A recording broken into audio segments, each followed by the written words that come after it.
Welcome to the Hope Natural Health Podcast. I'm Dr. Erin Ellis, your host. On this show, we discuss all things health, hormones, and happiness with a little side of this thing called life.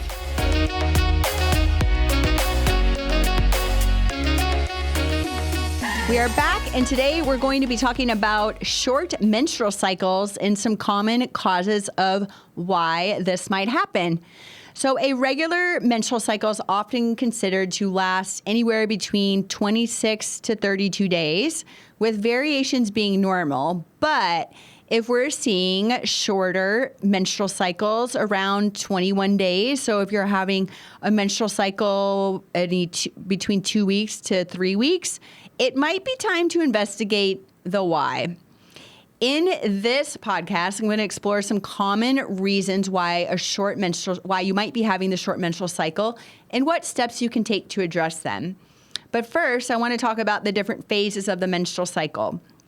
So day one is the day you start your period. This is not spotting. This is the day that you actually have flow. Your period should last anywhere from 5 to 7 days. If it's anything longer than that, that's also another sign of some hormone imbalances.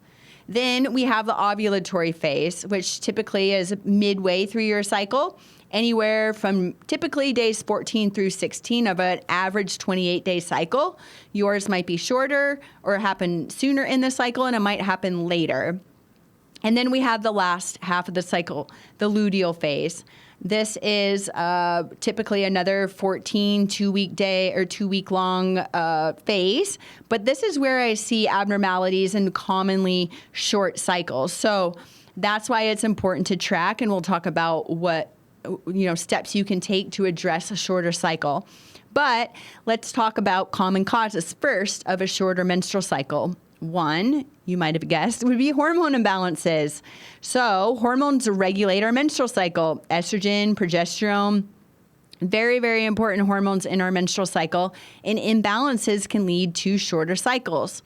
If you have a condition like polycystic ovarian syndrome or PCOS, or even a thyroid disorder, this can disrupt our hormone cycles, affecting cycle length.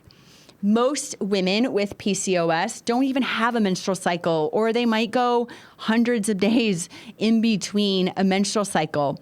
Those with autoimmune or underactive thyroid conditions that might be treated or not treated effectively also might see an absence in cycles. So that's where it's very important to work with a practitioner to get to the why. Another common cause, a very common cause, is stress. So if you've noticed that all of a sudden you have a short cycle 1 month, I want you to always ask yourself what happened this month. Maybe it was more stressful. Maybe you went on vacation. Maybe you had a death in the family. Maybe you had a breakup. Maybe you had a job, you lost your job or switched jobs. Anything that is out of the norm for you can definitely impact your menstrual cycle. When you're stressed, your body releases cortisol, which can interfere with your hormones that regulate your menstrual cycle, which can therefore lead to the shorter periods. You might also see a longer cycle too. So stress is really a huge underlying factor and cause of menstrual cycle irregularities. Weight changes is the next one. So if you've had significant weight loss or even weight gain, this can affect your menstrual cycle. Low body weight, which is commonly seen in athletes or those with an eating disorder, can disrupt our hormone production, leading to shorter cycles or even absence of cycles. On the opposite, obesity can also lead to hormone imbalances that may result in changes to your cycle. Typically, the obesity can lead to the PCOS, which leads to you not ovulating, which leads to no progesterone production, which leads to irregularities in your menstrual cycle. Age.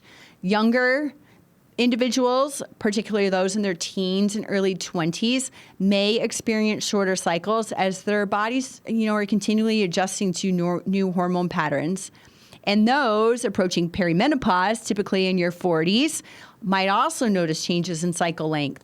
So as we approach menopause, which can be anywhere between 48, 45, up to 55, the average is around 51, 52, you can start to see some differences in your menstrual cycles, whether that's your skipping, You have shorter ones, you have longer ones, and that's due to the hormone changes as we age. Medications. So certain medications, particularly hormonal contraception or the hormone replacement therapies, can also affect our menstrual cycle. So if you've recently started or changed a medication, definitely talk to your healthcare provider, as this can influence your hormone levels. See this all the time, especially when we introduce bioidentical hormone replacement. It can definitely throw off your menstrual cycle. Infections or illness. This kind of goes back to stress. Some infections, even STIs, can cause inflammation and hormone changes that might lead to irregular or shorter cycles. Also, underlying conditions like endometriosis can also disrupt your cycle. Super important, again, to discuss this with your healthcare provider or me. Back to the weight. If the weight in like more of an athletic nature, excessive exercise. So even though regular physical activity is great, excessive exercise, especially without adequate nutrition, can lead to changes in your menstrual cycle. This is often seen in athletes who train intensively. So our Olympians are probably skipping periods left and right, or maybe not menstruating at all because they're training so intensely and also might not be consuming adequate nutrition. So if there's a woman that is, avid in the gym, has great body mass, lean muscle mass, etc., I'm always working on nutrition first. So if you have shorter menstrual cycles, what can you do about it? The first thing is that we need to track.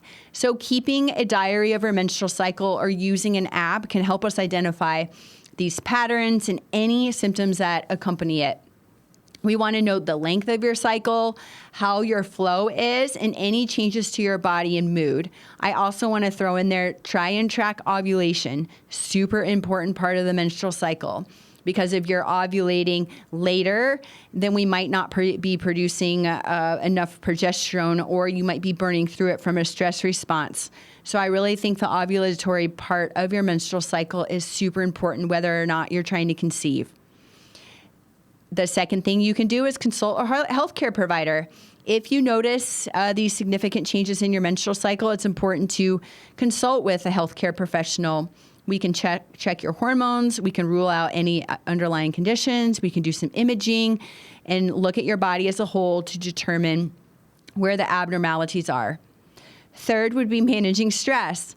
So we want to incorporate more stress-reducing techniques like yoga, meditation, deep breathing, and even just regular basic physical activity like walking can help mitigate your stress and potentially normalize your cycle.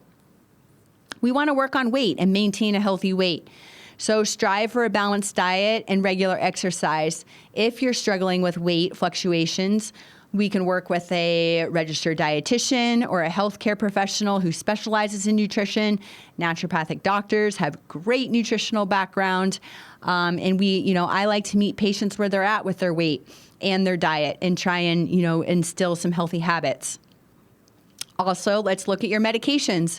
If you're taking medications that might be affecting your cycle, let's discuss this. They might need some adjusting or maybe an alternative to see if we can fix your cycle. Back with the exercise, like we want to maintain a healthy weight with exercise, but we want to limit intense exercise. So if you suspect that excessive exercise is impacting your cycle, let's consider fixing that. Moderating it. Aim for a balance that includes both aerobic and strength training without overexertion. So if you're feeling tanked after you exercise, this is a sign that you might be over-exercising. And we want to stay informed, continue to educate yourself. So therefore you can advocate for yourself, but more importantly, you can really understand how your body works so you can make informed decisions regarding your health. So wrapping it up, a short menstrual cycle can be concerning, but more importantly, we want to understand the why and the reason, the potential causes that can help you take more proactive steps towards managing your health. So if we have to do lifestyle adjustments, maybe switch up medications, addressing the underlying issues can lead to a healthier menstrual cycle. So don't hesitate to reach out to your healthcare provider.